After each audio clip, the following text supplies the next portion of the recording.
Steve Clinkscale is a guy who was a great recruiter, an overall great dude. I enjoyed covering him, and when we got to talk to him in media settings, or just kind of see him around. I mean, the dude had his own logo on his hat. Like, he just had a presence to him that I appreciated. Old school type of guy, and it is too bad for Michigan that he's moving on to the Los Angeles Chargers.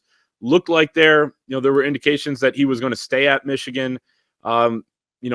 It seemed like, from what our Chris Ballas reported, the buyout there was one of the hangups, and that's why we weren't as speaking about it in as certain of terms when there were indications that he was going to come back.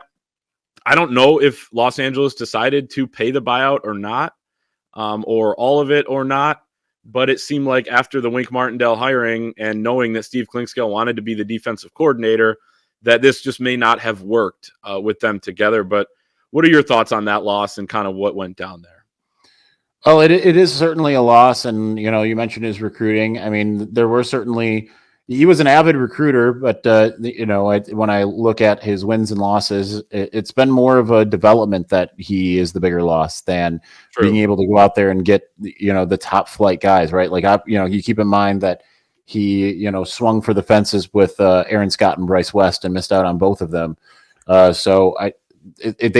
was never really a point where it was outside of Will Johnson, right? Where who came aboard before Klink even, he was on the board before Klink even actually ended up at Michigan, if memory serves.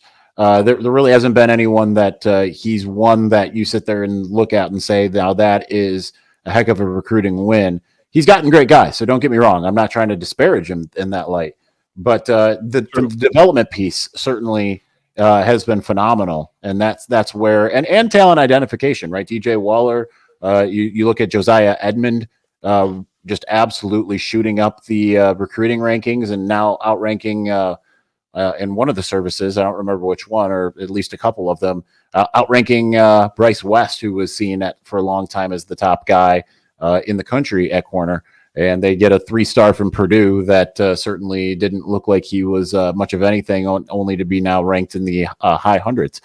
So the development and the talent identification piece, the state of Ohio, all of that is obviously very important. So they're going to have to replace that, the relation to the kids. We obviously always like to, off camera, you and I always like to say, we like to coach them hard, but love them harder.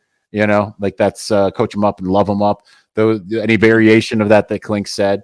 I mean, he's certainly a strong personality, and it sucks to lose a guy like that. Someone that you really felt that the kids absolutely loved, they played for, and we saw what they were able to do under him. Like, again, the development piece is invaluable. But at the same time, that's showbiz, baby.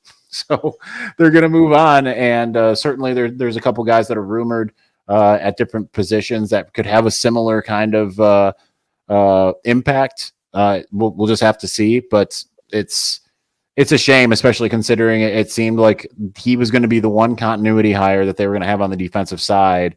And from all indications, he was staying, and something changed at the 11th hour. And it's not surprising that Jim Harbaugh wants to bring as many people as he can. I mean, if he's not bringing Sherrone Moore, he didn't end up getting his son. You wonder if Jay Harbaugh ended up going to LA, if that would have made him lay off trying to bring in Klink at one point. But there was just so much competition for these guys, considering it's not just Jim Harbaugh trying to get his guys with Jesse Minter. It's also Mike McDonald trying to get guys, right? So it's a very small pool of people who have run this system. So now it's just going to be up to Wink to replace Klink. For sure. And you bring up a great point there at the end. It was really tough, I think tougher than expected for Sherrone Moore to make the defensive coordinator hire and maybe some of these other defensive hires. We'll see what happens. But it just so happened that when Jim Harbaugh leaves and he takes Jesse Minter with him, Mike McDonald gets a head coaching job, which leaves John Harbaugh in a lurch as well. Anthony and I discussed this on the show last week too. I want to get your thoughts. Now it may have limited Michigan's candidate pool in the short term here, but in the future, now there are guys in Seattle, Los Angeles, Baltimore, Michigan, maybe even Charlotte, you could say, with the, Charlotte 49ers that are running a similar defense. And that could actually help them out, because if Wink is not long for this job, if he is going to be here for 2 seasons, let's say, and then goes back to the NFL as a defensive coordinator, there are going to be guys training in multiple different spots here. And I think a lot of guys would jump at the opportunity to be Michigan's defensive coordinator, especially seeing as how it led to Mike Macdonald becoming an NFL head coach a couple years later, Jesse Minter now being an NFL DC, and potentially Wink, going on to back to the NFL as a DC. But don't you feel like maybe in the long term, they may be it might be a little bit easier, and you may even promote from within at some point. But I know it's looking a couple years down the road potentially, but I think that eventually this could end up being a positive for them. Yeah, it's I would like what Jim Harbaugh said with the Michigan West thing, and I know everyone's kind of ragging on that at the moment, because he's pilfering and pillaging the current staff. But I mean, it wasn't going to, he wasn't just going to take someone that was a leftover with the Chargers and say, you know what, you'd be good for Michigan, right? He's going to have his people, and then have a couple other hires that kind of work for him there that maybe don't come along. I mean, it's certainly feeling like defensively he's bringing pretty much the whole band back together. We'll see if he brings Chris Partridge over there. But nonetheless, I mean, he's going to have to be able to bring in his people and be able to hand them back to Sherrone Moore to get at that promotion for that Michigan West thing to be an accurate thing. So it was going to take time for that to happen. And it's going to be more of a 2, 3, 4 years down the road when Sherrone's like, hey, I need a linebackers coach, or I need a defensive coordinator, or I need an offensive coordinator. And he can go to Jim Harbaugh or Mike Macdonald in that moment and then be able to say, and they'll be able to say, I have an up and comer who I think is perfect for that, right? They aren't in that position to be able to do that at the moment. And I think the hard part is, and I mentioned Chris Partridge earlier, that would have been the likely DC in waiting. He would have been an internal hire probably. And I think that's why he was brought on as linebackers coach, why they were willing to give a firm handshake to George Hilo, because I think that they looked at it and said, we can bring in a guy who can be the next defensive coordinator and not leave anytime soon. It just happened he was a casualty of this whole Connor Stallions thing. So I think that that's where things kind of, the plan went awry for Jim Harbaugh to some degree.